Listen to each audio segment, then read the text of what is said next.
Good morning, बच्चों. Good morning, sir. How are you? I am fine, thank you. And you? I'm also fine. I'm in pink. तो बच्चों आज एक मजेदार chapter शुरू करें. Yes, sir. मजेदार, चमत्कारिक और ग्रामर में तुम्हें बहुत सारी अच्छी चीजें देने वाला चैप्टर शुरू कर रहे हैं. और इस चैप्टर का नाम है बी चैप्टर. और ये वैसा नहीं है कि ए, बी और सी हो. अभी हम हेडिंग लिखेंगे. तो और अगर अभी घबराने की जरूरत नहीं है.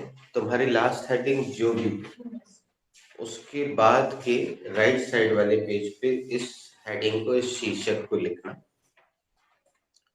अपनी हर हेडिंग राइट साइड के पेज पे होती है, सीधे हाथ दाएं हाथ की तरफ के पेज पे. तो जो हम लिख रहे हैं उसको तुम लिखना.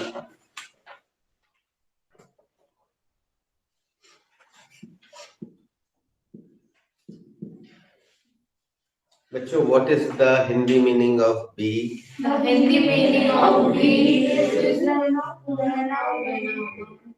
Please write it down.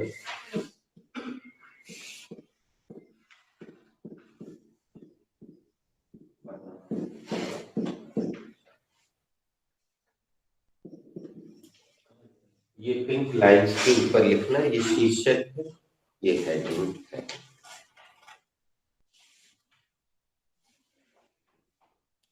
और इसके नीचे हम जो लिख रहे हैं उसको भी एज इट इज लिख देना.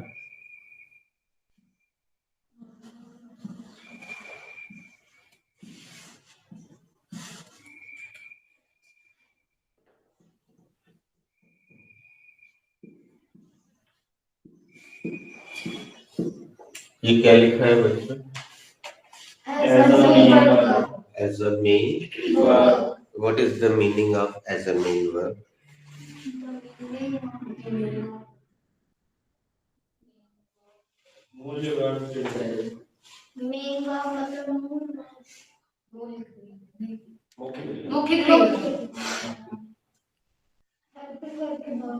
Can you tell me the complete Hindi meaning of these four letters as a main verb?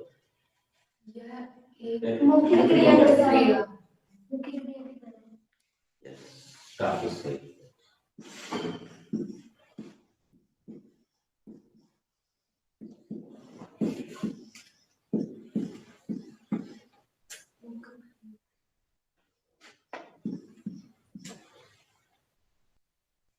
What is the Hindi meaning of as a main verb? The Hindi meaning of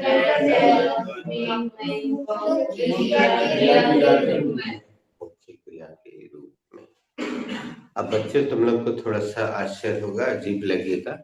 आज पहली बार तुम लोग किसी heading के अंतर्गत verb के 3 forms लिखने जा रहे हो. लेकिन लिखते जाना, थोड़ी देर बाद मैं बताऊंगा उसका उपयोग.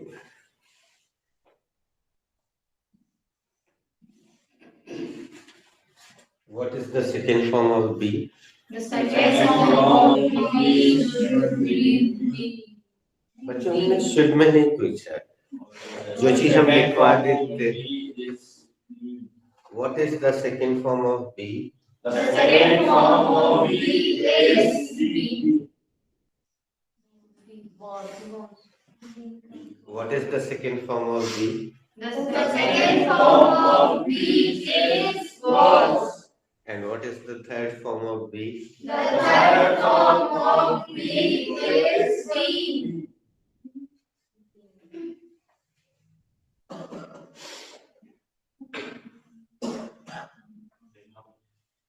दोस्तों, become is the traditional sister of be. become जो है be की पारंपरिक बहन है. इसका प्रयोग पुराने लोग करते हैं, पुरानी इंग्लिश में पाया जाता है. आज की डेट में फैशनेबल इंग्लिश में इसका प्रयोग ना के बराबर होता है. What is the second form of become? The second form of become is becoming. Come का second form came हो गया, तो become का second form became. And what is the third form of become? The third form of become is become. Thank you, very nice, absolutely right.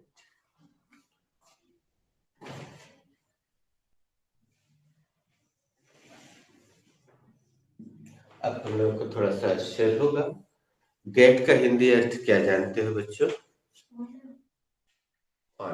You are right. लेकिन अभी हम देखेंगे कि gate भी बी की तरह कार्य करता है कैसे, थोड़ा इंतजार कीजिए। What is the second form of get? The second form of get is got. And what is the third form of get? The third form of get is got. अब थोड़ा सा और आश्चर्यचकित हो जाओ। What is the Hindi meaning of stay? The meaning of this phrase is ठहरना. ठहरना, you are absolutely right Priyanka. लेकिन ये वर्ब भी यहाँ भी की तरह कार्य करती है कैसे, थोड़ा सा इंतजार कीजिए। What is the second form of stay? The second form of stay is stay. Thank you. What is the third form of stay? The third form of stay is stay. Thank you.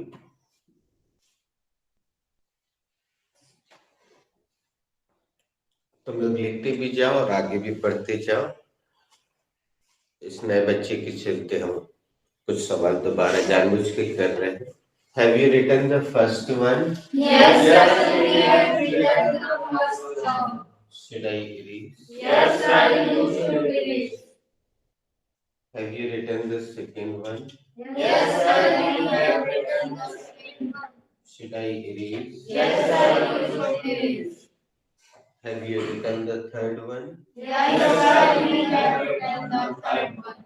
Should I erase? Yes, sir. You should erase.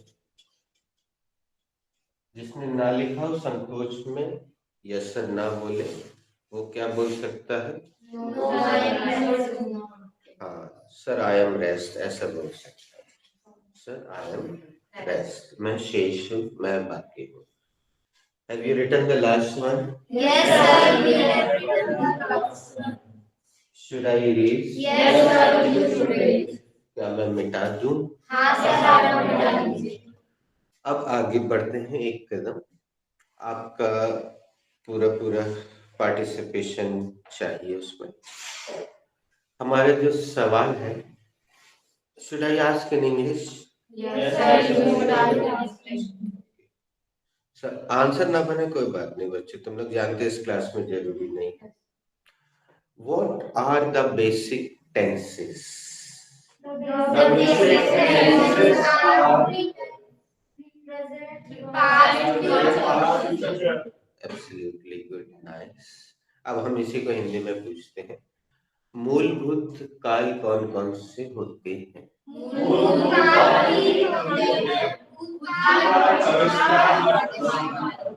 इसका क्रम बच्चों हमेशा उसी क्रम से रखना।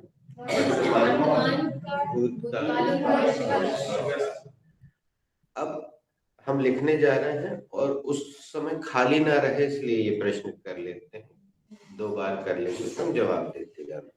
What are the basic tenses? The basic tenses are present, past, future.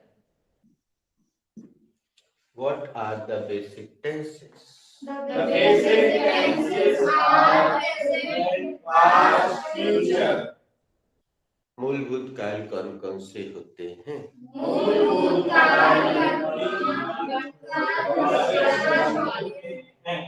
Thank you. अब दोस्तों थोड़ा सा कहानी सुनना है आपको। बी क्रिया का प्रयोग तुम लोगों ने 10th चैप्टर में किया, कुछ लोगों ने बहुत अच्छी मात्रा में किया, कुछ लोगों ने बिल्कुल नहीं किया।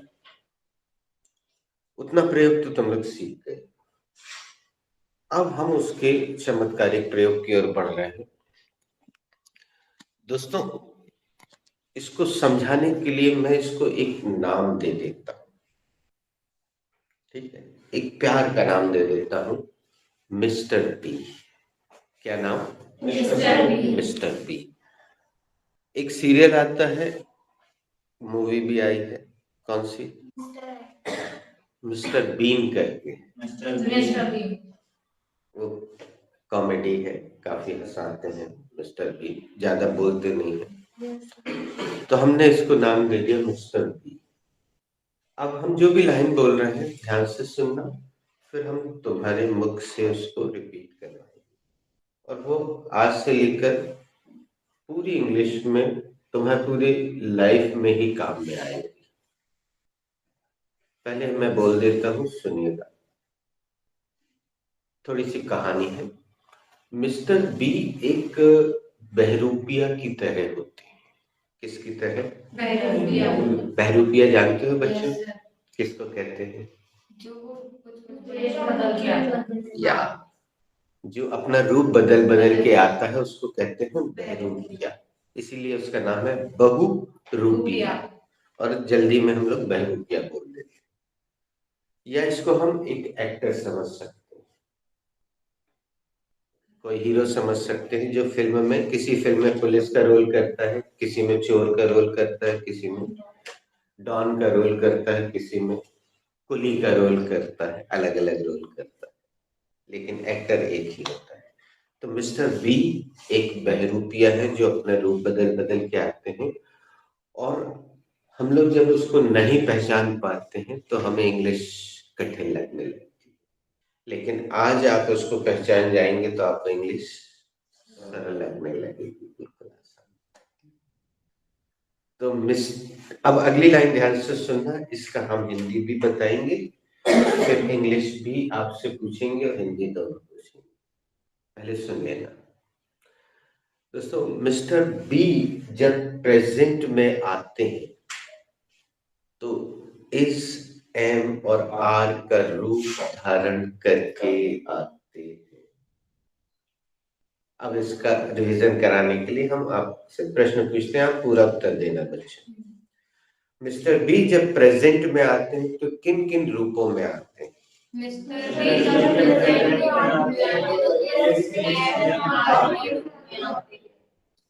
अब मैं इसको इंग्लिश में पूछता हूँ, थोड़ा सा कठिन लगेगा तुम्हें, लेकिन जितना बने उत्तर देना, नहीं तो फिर मैं मदद करूंगा। When Mr. B comes in present, what are the forms? When Mr. B comes in present, they come in SMR form. Very nice. आपने जितना बना उतना प्रयास किया। अब एक बार हमारे साथ बोल दो। When Mr. B comes in present, the forms are is, am, and are. एक बार रिहर्स करते हैं। When Mr. B comes in present, what are the forms? When Mr. B comes in present, are is and are. The forms are is, am, And are. अब अगला सवाल जो हम पूछ रहे हैं पहले हिंदी में है, उसका जवाब तुमने सोच लिया है मन में, तुम्हें पता है, तुम बता दोगे। मिस्टर बी जब पास्ट में आते हैं तो किन किन रूपों में आते हैं? मिस्टर बी जब पास्ट में आते हैं तो was very nice. was and one. One को तुम लोग को स्कूल में वेयर बुलवाया जाता था, अब उसका उच्चारण वन होता है। हम फिर से पूछ लेते हैं तो सब लोग एक साथ जवाब देना, आत्मसात हो जाएगा। मिस्टर बी जब पास्ट में आते हैं तो किन किन रूपों में आते हैं? मिस्टर बी जब पास्ट में आते हैं तो कौन से रूप में आते हैं? अब इसी को मैं इंग्लिश में पूछता हूँ, तुमसे बन जाएगा। When Mr. B comes in past, what are the forms? When Mr. B comes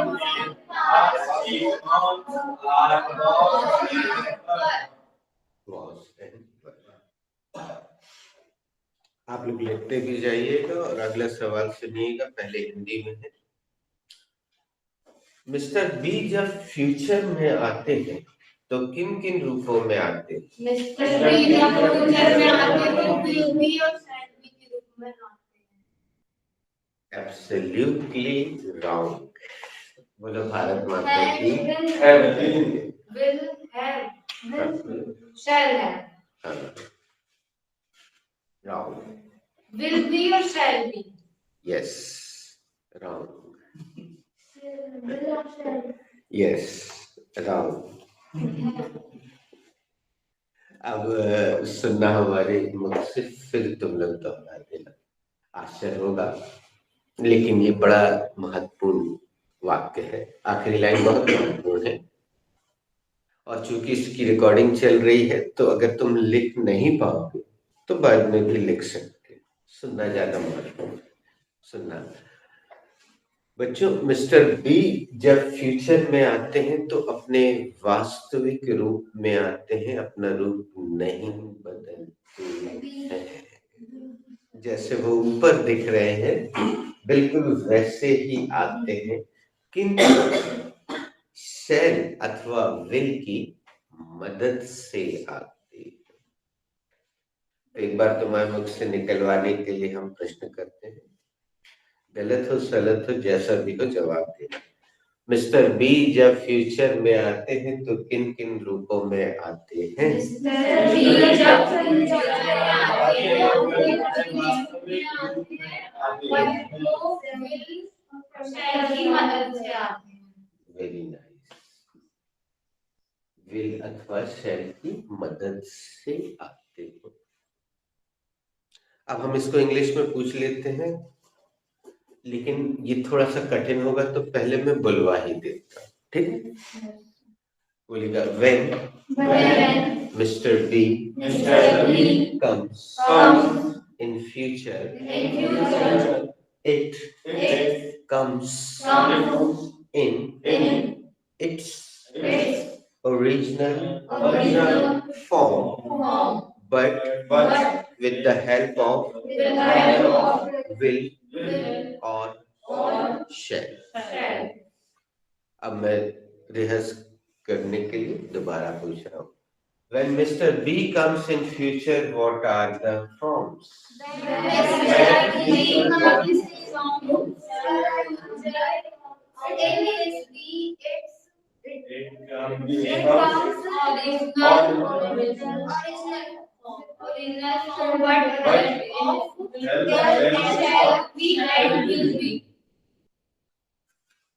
चलिए आगे बढ़ते हैं। Please right it down. आप उसी के नीचे लिखते जा रहे होंगे। अब चलिए हम एक सेंटेंस बोल रहे हैं और मैं उस चैप्टर में आपसे क्वेश्चन कर रहा हूँ बच्चों, जो मैंने आपको सिखा दिया है। देखते हैं आप उसका हिंदी निकाल पाते हैं या नहीं। बच्चों, हम और आप सब लोग इस एमआर को पिछले 27 साल से जानते आ रहे हैं। अब सुनिएगा, अगली लाइन इंग्लिश में है। But we could never correlate them. बोलिएगा, but we could never correlate them. Hindi आपको बताना। हमने कभी को जोड़कर नहीं देखा। वेरी गुड, अच्छा प्रयास किया इन्होंने। गलत जवाब है लेकिन प्रयास अच्छा है। Put your hands together for.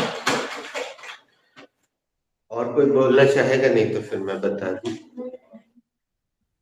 एक बार हमारे साथ बोल तो दो। But we could never correlate them.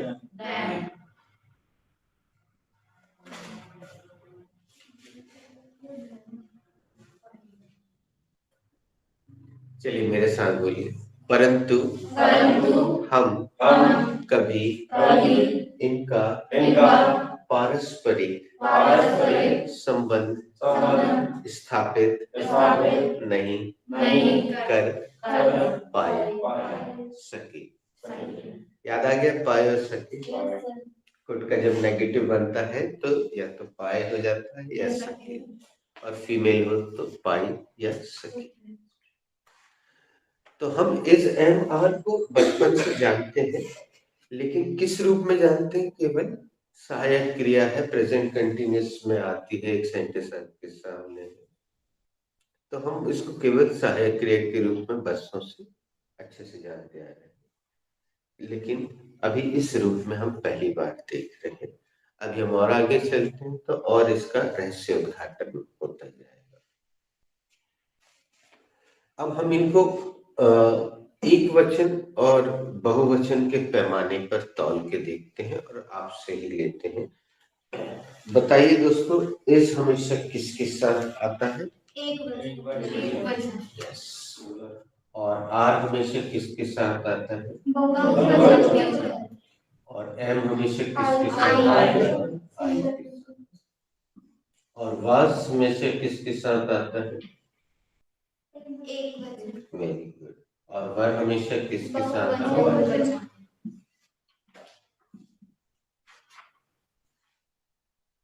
आप ऐसा लिखना चाहें तो आप भी लिख सकते हैं।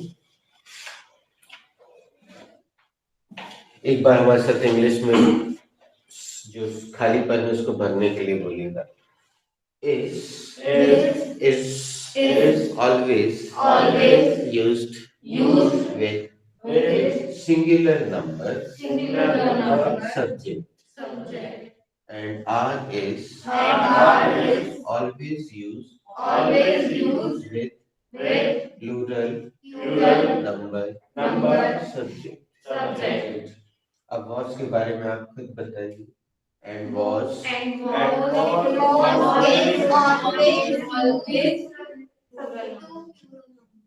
and वर के बारे में बताइए। And one always used with plural number.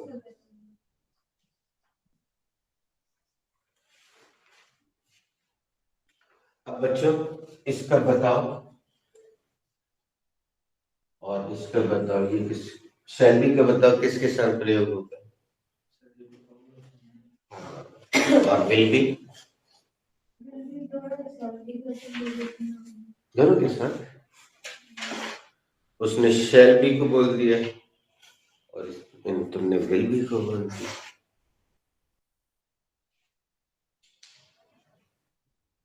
इतना सन्नाटा क्यों है भाई?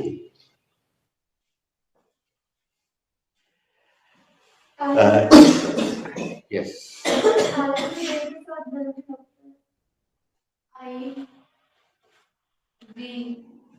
बच्चों तुम लोग सिर भी पटक लोगी ना तो सही जवाब नहीं आएगा। मालूम क्यों? क्योंकि मेरा सवाल ही गलत है, इसलिए तुम्हारा जवाब सही नहीं होगा। अब हम तुम्हें परेशान करना बंद करते हैं। हमने गलत अंडरलाइन किया है, हमें खाली शैल को अंडरलाइन करना चाहिए और विल को, क्योंकि बी तो सभी के साथ आ रहा है। ये देखिए, ये बी है, एक वचन के साथ आ रहा है, ये बी है, ये बी है बहुवचन के साथ, ये बी है एक वचन के साथ, ये बी है बहुवचन के साथ।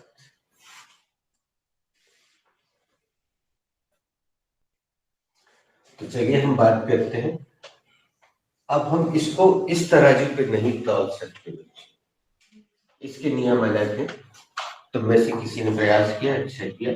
शहर बच्चों हमेशा आई एवं वी के साथ, और विल जो है बताओ किसके साथ? आई भी दोनों के साथ।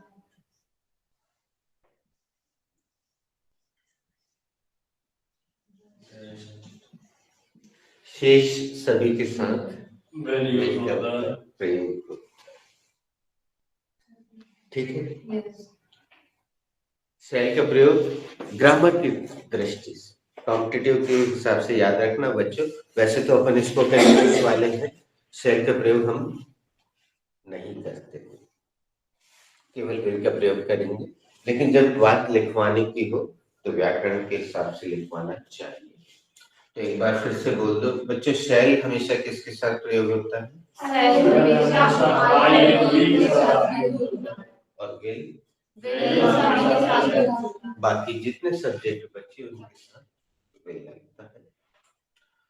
बेटा घबराना नहीं, ये सब रिकॉर्ड हो रहा है, तुम कभी भी दोबारा देख सकते हो।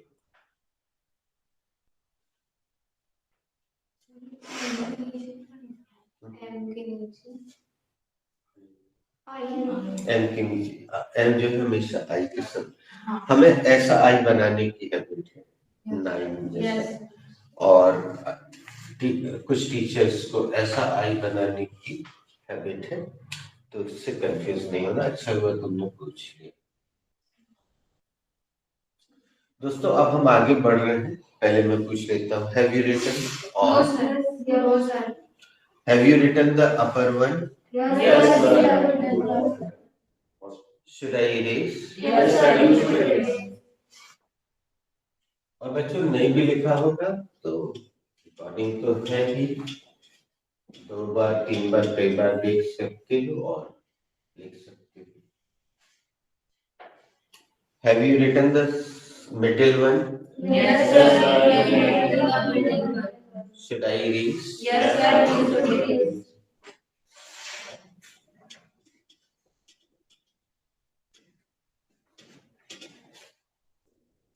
Have you written the lower one? Yes, sir. We have written the lower. Should I erase? Yes, sir. बच्चों इसकी ठीक नीचे मैंने कुछ क्रियाओं के 3 रूप लिखवाए थे। एक गेट लिखवाया तीसरे नंबर पे। तो मैं तुम लोग को एक प्रयोग दिखाता हूँ, फिर आगे का तुम लोग अपने मन से बताना। गेट का प्रयोग बी की तरह तुम में से किसी ने कभी देखा है क्या? नहीं देखा? चलिए मैं दिखाता हूं आपको।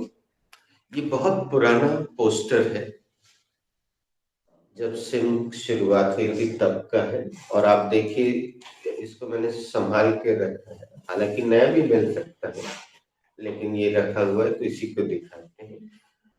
इसमें ये आपको लिखा दिख रहा है क्या है? Gate smart get going. तो बताइए गेट स्मार्ट का क्या अर्थ हो रहा है यहाँ? हाँ, ये वाला हिंदी दिखा रहा है, स्मार्ट बनिए, है ना? गेट स्मार्ट यानी स्मार्ट बनिए, स्मार्ट बनिए, गेट स्मार्ट। अभी तक बी स्मार्ट बोलते आ रहे थे ना तुम? Come on, be smart. अब गेट स्मार्ट भी होता है। और इसके आगे जो लिखा हुआ है वो एक इंटरेक्टिव है, शायद मैंने आपको दिया है, नहीं दिया है? नहीं, तो मैं आज या कल आपको दे दूंगा। ये एक इंटरेक्टिव है, गेट गोइंग, इसका अर्थ बताऊंगा। अब गेट का अर्थ मैंने बता दिया कि बी की तरह प्रयोग होता है, गेट स्मार्ट, स्मार्ट बनना या स्मार्ट। अब तुम में से कोई स्टे का प्रयोग बता सकता है? बनने या नीचे लिखा है तुम्हारे पास 4 नंबर। हाँ, yes, come again. Stay healthy क्या मतलब है? स्वस्थ स्वस्थ। चलो ये वाला लिखते हैं, स्टे हेल्दी, स्वस्थ रहिए। Stay healthy, stay strong, complete the process.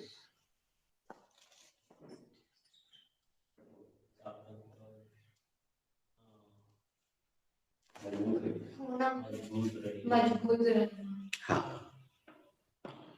अब मैं आपको एक दिखाता हूँ। ये भी ये स्मार्ट का है और ये आइडिया का है पुराना। पढ़िए क्या लिखा है? Stay connected. क्या मतलब? जुड़े रहिए। इस तरह का रहना बताया जाता है इसमें। वैसा रहना नहीं बताया जाता बच्चों की आप कहाँ रहते हैं, उसके लिए तो वेयर डू यू लिव ही आएगा। वेयर डू यू लिव, आप कहाँ रहते हैं। ये है स्टे कनेक्टेड, मतलब जुड़े रहिए। चाहे आप ऐसे जुड़े रहिए एक दूसरे से, चाहे ऐसे जुड़े रहिए, चाहे ऐसे जुड़े रहिए।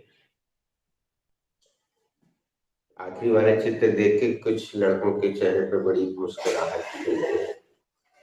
गुड। अब कंपनी वालों ने छापा है तो हमें दिखाने में क्या है ना, अच्छा है, ऐसी चीजें याद भी रह जाती। हम कुछ और आगे चल के इन सब के प्रयोग देखेंगे इसी चैप्टर के तहत, और आपके मन में जो थोड़ा सा हलचल चल रही है ना वो दूर हो जाएगी। इसमें बहुत सारे सेंटेंस देंगे और बच्चों हम इसको 3 अलग अलग जगह पे देंगे। बी चैप्टर को बी प्रेजेंट, बी पास्ट और बी फ्यूचर।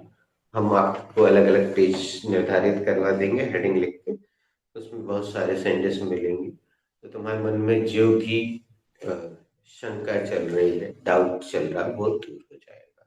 ठीक है, तो अब हम अगली हेडिंग जो लिख रहे हैं वो आप पेज पलट के लेफ्ट साइड में लिख सकते हो, या इसी पेज पे जगह हो तो यहाँ पे भी लिख सकते हो जैसी तुम्हारी।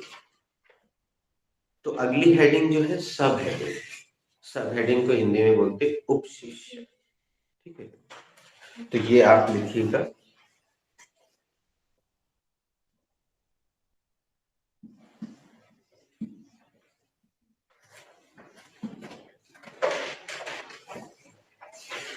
Be present. आप उसी पेज पे लिख लीजिए या पलट के लिख लीजिए, जिसकी मर्जी हो बस। Be present. और जब तक बाकी लोग लिख रहे हैं तब तक मैं उनसे पूछ लेता हूँ जो फ्री है। When B comes in present, what are the forms? When we comes in present, the forms are in and are. Thank you. जिन्होंने बहुत कॉन्फिडेंस से जवाब दिया उनका धन्यवाद, जो नहीं दे पाए उनका भी धन्यवाद। तो हम इसके नीचे ब्रैकेट में लिख देते, आप भी लिख दीजिए is and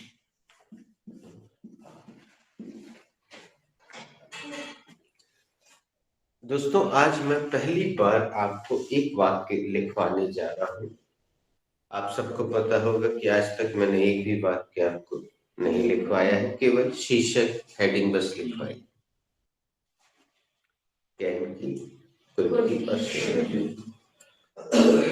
तो चलिए आज पहला वाक्य लिखिए इस उपशीर्षक के अंतर्गत, इस सब हेडिंग के अंतर्गत पहला वाक्य लिखिए जो कि बिल्कुल छोटा है और आप 1 सेकंड में बना भी लेंगे इसको। वाक्य पहले मैं बोलता हूँ हिंदी में, आप लिखिएगा मैं तैयार हूँ।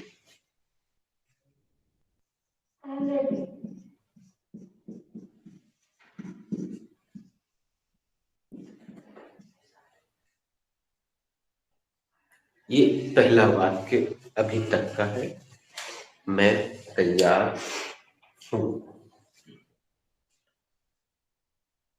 इसका इंग्लिश बोल दीजिए बच्चों। अब अगेन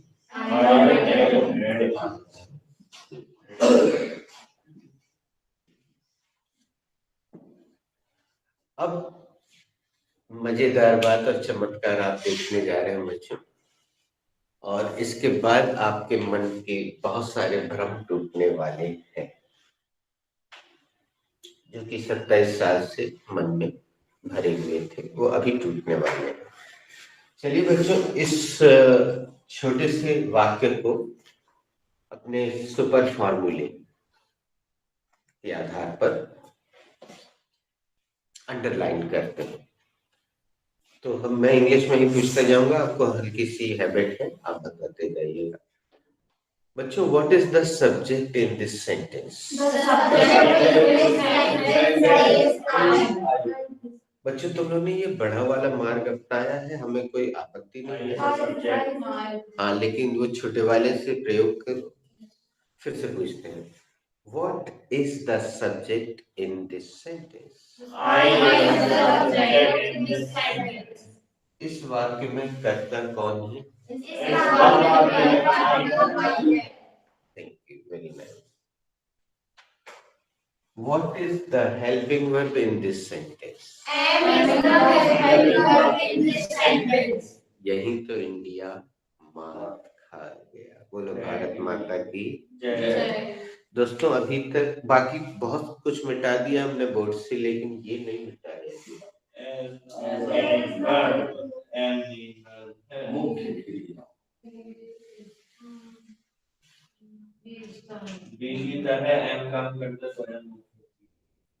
लगा जोर का झटका, लगा। 27 साल से इस एम आर को सहायक क्रिया हेल्पिंग वर्ब मन में था। तो what is the helping verb here? She is absolutely right.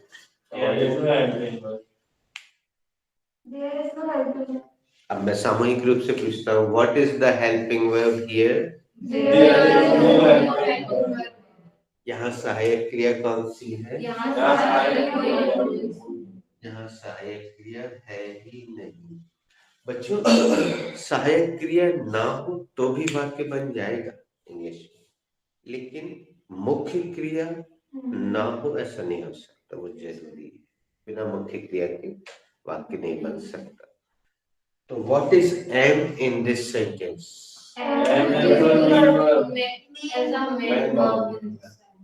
अब वैसा नहीं बोलना है बेटा, फिर से पूछते हैं, what is am in this sentence? बोलेगा am is the main verb in this sentence. और अब सबसे ज्यादा महत्वपूर्ण पॉइंट सुनना, व्हाट इज रेडी?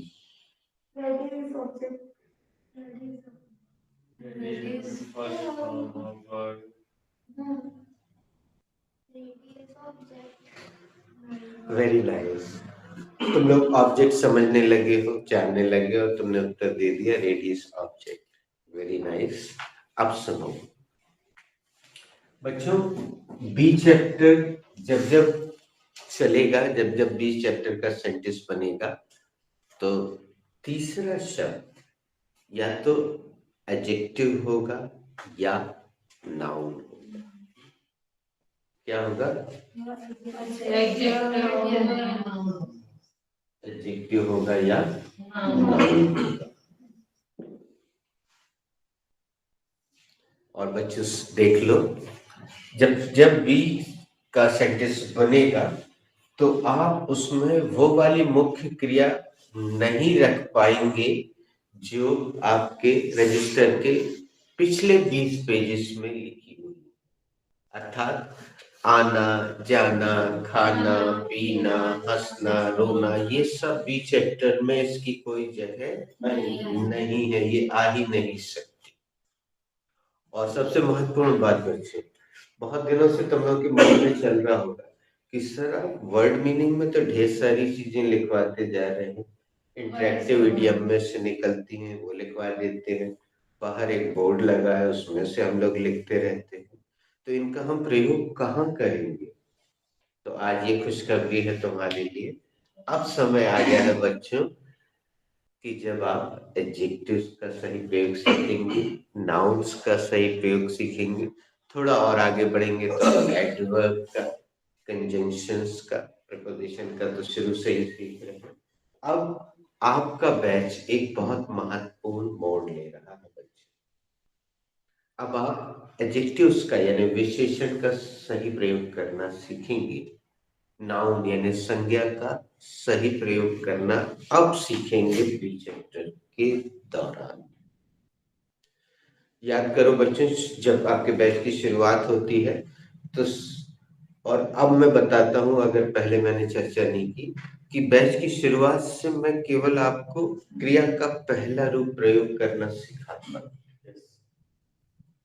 कैन में भी आपने वर्ब का फर्स्ट फॉर्म प्रयोग करना सीखा, कुड में भी वही सीखा, शुड में भी वही सीखा। अब थोड़ा सा विराम और हम एडजेक्टिव्स या नाउन लगाना सीखेंगे। और अब आपके उस मन में अगर किसी के बहुत दिनों से ये सवाल चल रहा था, तो अब वो समय आ गया है कि वो जो वर्ड मीनिंग में इतना सारा लिखा हुआ है अब प्रयोग में आएगा, अब काम में आएगा। और आगे बढ़ते हैं, अभी अपने पास 15 मिनट करीब करीब और है। एक बहुत महत्वपूर्ण और मजेदार चीज तुम्हारे सामने आने वाली है। यहाँ पे कहीं पे भी वर्ब नहीं है, आना जाना खाना पीना मुख्य क्रिया है। लेकिन अगर हमें इसमें वर्ब रखना है बच्चे, अगर कोई वर्ब रखना है, वो सामान्य सी जो पीछे 20 पेजेस में लिखी है, तो हम उसको रख सकते हैं, ऐसा नहीं है कि रख ही नहीं सकते, लेकिन इस 3 क्रम के बाद रख सकते हैं। ठीक है, तो अगर मान लो यहाँ पे बच्चों हमें यहाँ कोई क्रिया रखना है, सबसे सरल क्रिया रख लेते हैं गो, तो क्या हम सीधे रख सकते हैं? कैसे रखेंगे? पासपोर्ट, क्या नाम है उसका? किसी भी स्थान पर जाने या आने के लिए हमेशा टू का प्रयोग होता है, तो हम यहाँ लगा देते हैं। तो तीसरे क्रम के बाद आप क्रिया रख सकते हैं। अब बच्चे बता दीजिए,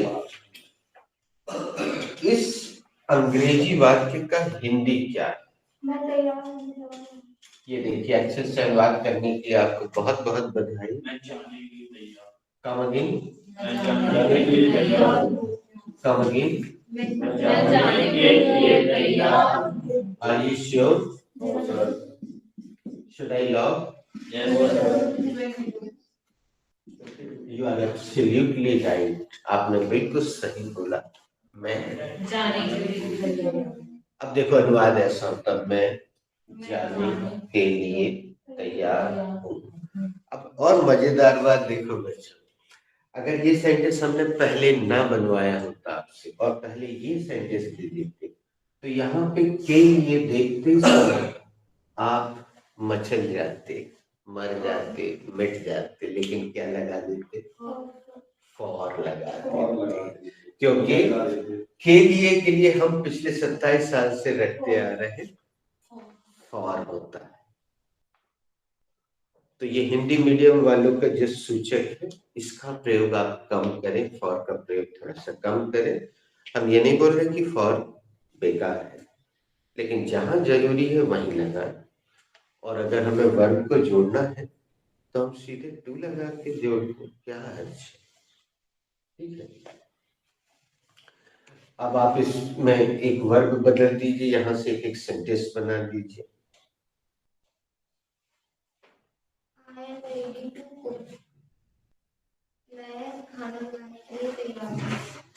ये देखिए बच्चों, 1 मिनट रुकिएगा। इंग्लिश केवल किताबों में सिर डाल के सीखने की वस्तु नहीं है, ऐसी चीजें हमारे आसपास क्या लिखा है? I'm ready to fly. क्या मतलब है? अब ये इतनी बड़ी बड़ी कंपनियां टू का प्रयोग कर रही हैं, तो हम काहे को फॉर लगाते हैं ना? Yes please. I'm ready to play.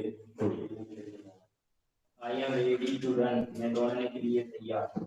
I'm ready to dance. मैं नाचने के लिए तैयार हूँ। I'm ready to identify. मैं पहचानने के लिए तैयार हूँ। I am ready to make. मैं बनाने के लिए तैयार हूँ। I am ready to jump. मैं कूदने के लिए तैयार हूँ। Very nice. अब आपकी जुबान पर टू आ गया और धीरे धीरे अभ्यास से आप टू लगाना बढ़ा दीजिए। अब एक और चमत्कार दिखा रहे बच्चे, और तुम्हारे एक बहुत पुराने सवाल का जवाब आज मिलने वाला है। ठीक है बच्चों, प्रश्न बनाने के लिए क्या करते हैं हम व्याकरण में? हेल्पिंग वर्ब यानी सहायक क्रिया को पहले रख देते हैं तो क्या बन जाता है, प्रश्न बन जाता है। तो बच्चों इसको जरा प्रश्न बनाओ। नहीं, सहायक क्रिया रखना है, ये तो मुख्य क्रिया है, अपने को तो सहायक क्रिया रखना है।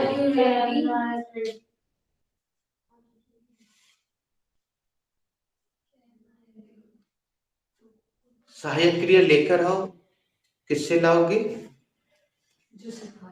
राधा से।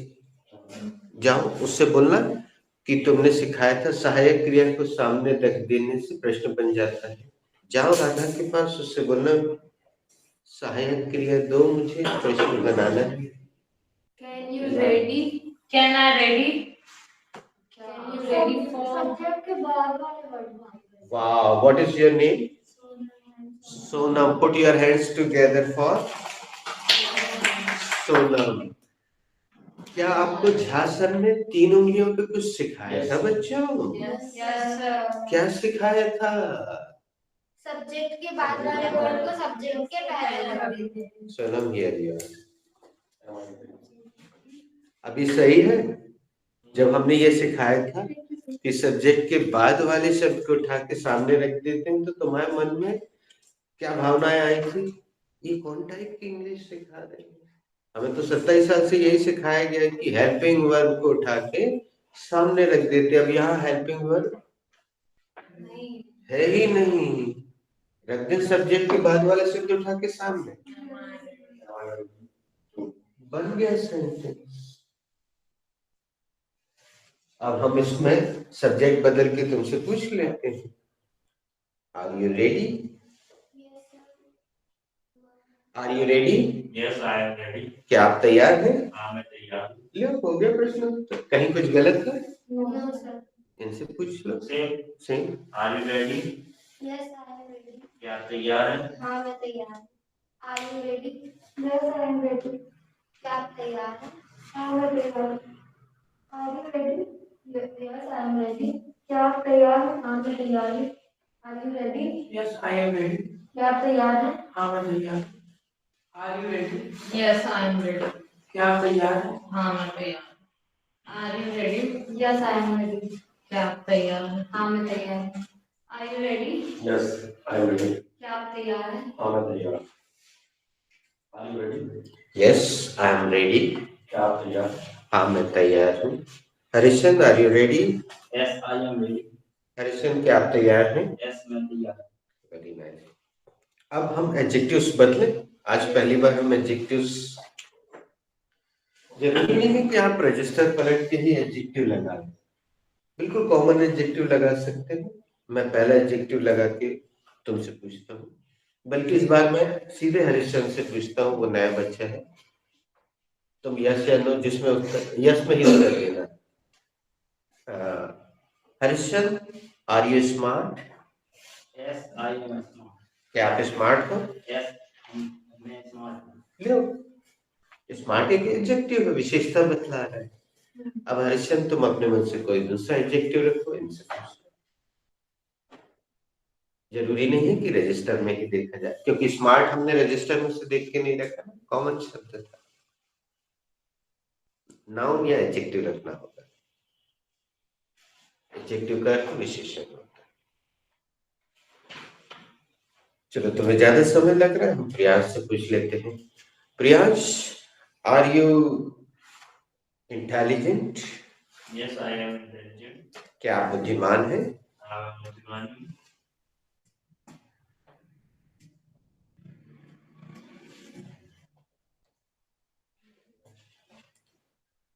Are you best? Yes, I am best. क्या आप बेस्ट हैं? हाँ मैं बेस्ट हूँ। Are you patient? Yes, I am patient. क्या अब आप यहाँ एक गलती हो गई दोस्तों, इसी जाएगी क्या? सुनिएगा, अब इसको देखिएगा ध्यान से। हमने यहाँ लिखा है एडजेक्टिव या नाउन, लेकिन ये वाला नाउन यहाँ नहीं आएगा, ये व्यक्तिवाचक नाउन नहीं है। पेशेंस, पेशेंस के ठीक नीचे जो एडजेक्टिव लिखा हुआ है वो आएगा। Indeed. या ऊपर लिखा होगा। हो सकता है दोनों के नीचे लिखा हो। हाँ, वैसे एक साथ ही लिखवाते हैं। अब इन्होंने पूछ लिया बिना सोचे कि आर यू पेशेंस, तो इसका अर्थ निकला क्या आप धीरज है। अब आप धीरज तो नहीं है। Are you impatient? जरूरत नहीं है उस शब्द को बदल दीजिए। नहीं तो ये भी नहीं है। मैं बता दूं, पेशेंट उसका एडजेक्टिव है, धैर्यवान वही लिखा होगा। नहीं देखो नहीं लिखवाते हैं और उदाहरण भी देते हैं कि my father is very patient person, he never scolds me, never beats me. ये उदाहरण हम हमेशा देते हैं। पेशेंट बोला था, सुना तो पेशेंस था। हमने तो भाई पेशेंस सुना था। कम रिपीट कर दो repeat। Are you patient? Yes I am patient. क्या आप धैर्यवान हो? हाँ मैं धैर्यवान हूँ।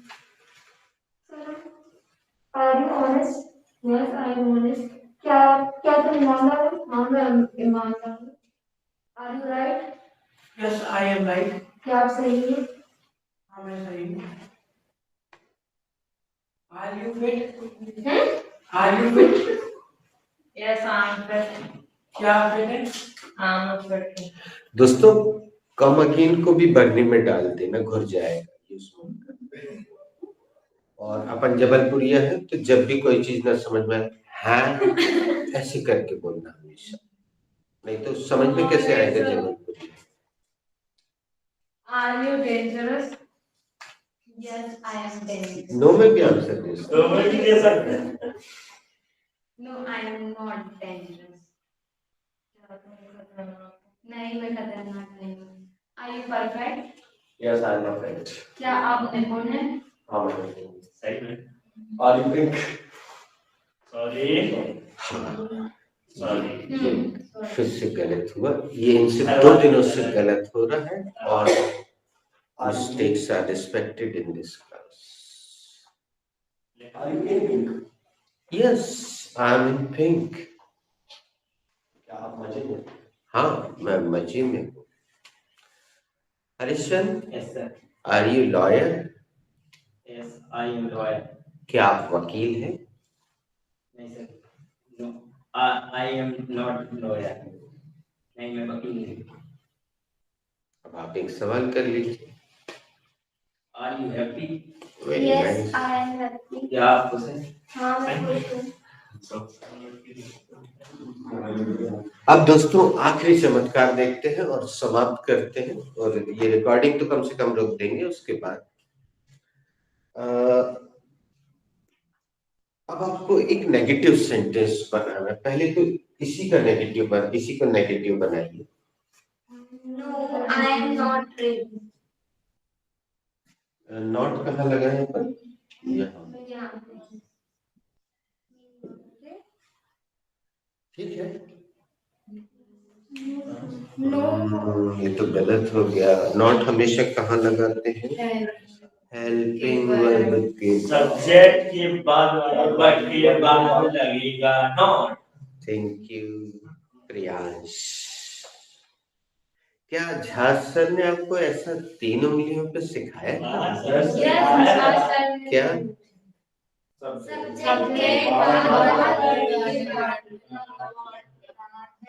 बोलो भारत माता की जय। लेकिन ये सुन के हमें बड़ा अच्छा लगा कि अभी भी तुम्हारे जहन में, तुम्हारे दिमाग में हेल्पिंग वर्ब के बाद नॉट लगता है।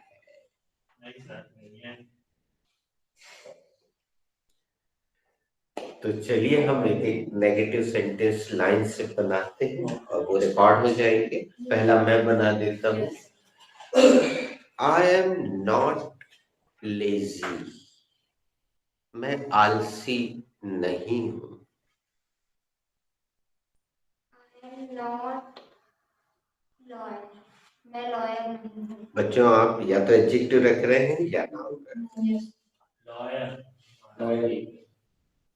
आई एम नॉट लॉयर, मैं वकील नहीं हूँ।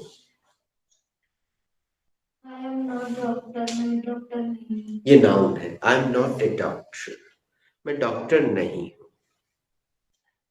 I am not guilty. दोषी नहीं। Very nice. ये सेंटेंस बहुत बोला जाता है सीरियस में, आपने सुना होगा मूवीज में कि अदालत में खड़े होकर बोलता है आई एम नॉट गिल्टी, मैं अपराधी नहीं हूँ, मैं दोषी नहीं। आई एम नॉट जज। Noun. I am not teacher, मैं शिक्षक नहीं। Noun. I am not sure, मैं श्योर नहीं हूँ। Adjective. I am not fraud, मैं धोखेबाज नहीं। आई एम नॉट फ्रॉड, मैं धोखेबाज नहीं। Adjective. Noun. I am not businessman, मैं बिजनेसमैन नहीं हूँ। Noun. I am not soft-hearted. मैं नर्म दिल की नहीं हूँ। वाह, बहुत अच्छा एडजेक्टिव रखा। आई एम नॉट सॉफ्ट हार्टेड। तुम लोगों ने बिल्कुल पारंपरिक रखी, उसने अच्छा सा एडजेक्टिव रखा था, प्रैक्टिकल था। चाहो तो एक राउंड और खेल लो और सब्जेक्ट भी बदल देते हैं दोस्तों, लगे ना। पहला सेंटेंस मैं ही बना देता हूँ। शी इज नॉट पेशेंट, वह धैर्यवान नहीं है।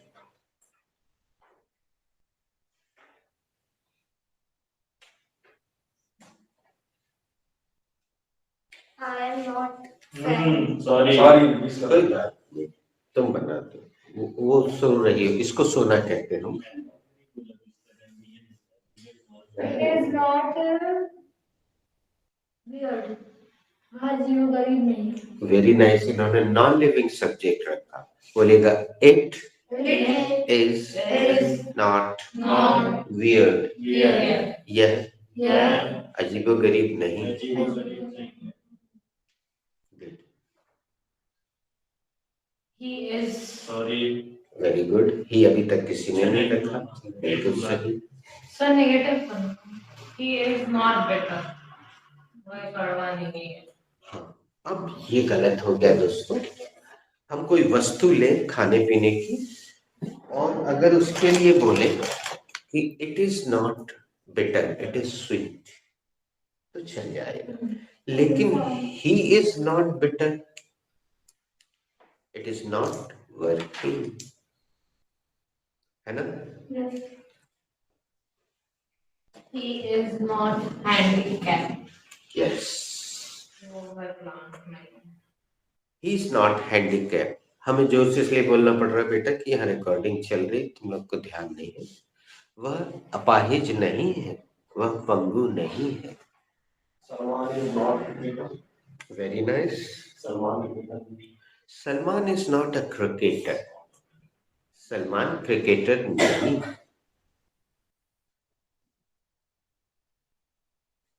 पास। बेटा रिकॉर्डिंग चल रही इसलिए जल्दी बढ़ा दीजिए। This dog is not mad, ये कुत्ता पागल नहीं है। Very nice. This dog is not mad, ये कुत्ता पागल नहीं है। They are not wise, वे बुद्धिमान नहीं हैं। दे आर नॉट वाइज, वे बुद्धिमान नहीं है। Shubham is not a God, Shubham कोई भगवान नहीं। Very nice. Shubham is not a God, Shubham कोई भगवान नहीं। My cat is not hungry. मेरी बिल्ली भूखी नहीं। My cat is not hungry, मेरी बिल्ली। अब बच्चों यहाँ ध्यान रखना, my cat is not hungry, मेरी बिल्ली भूखी नहीं है। एक सेंटेंस हमारे साथ बोलना। आई बोलिए, आई एम हंग्री। हिंदी। मैं भूखा हूँ। अब ये कितना गंदा लगेगा अगर अच्छे से अनुवाद करो। मैं भूखा हूँ, दे दे भाई। तो इसमें हिंदी बदलना पड़ेगा क्या? मुझे भूख लगी है। मुझे हो जाएगा। और अब आप बोलोगे कि सर आई का मतलब तो राधा ने सिखाया था, मैं होता है, तो फिर लेके बैठे रहो। अब यहाँ बदल रहा है हिंदी। आई एम हंग्री, मुझे भूख लगी है।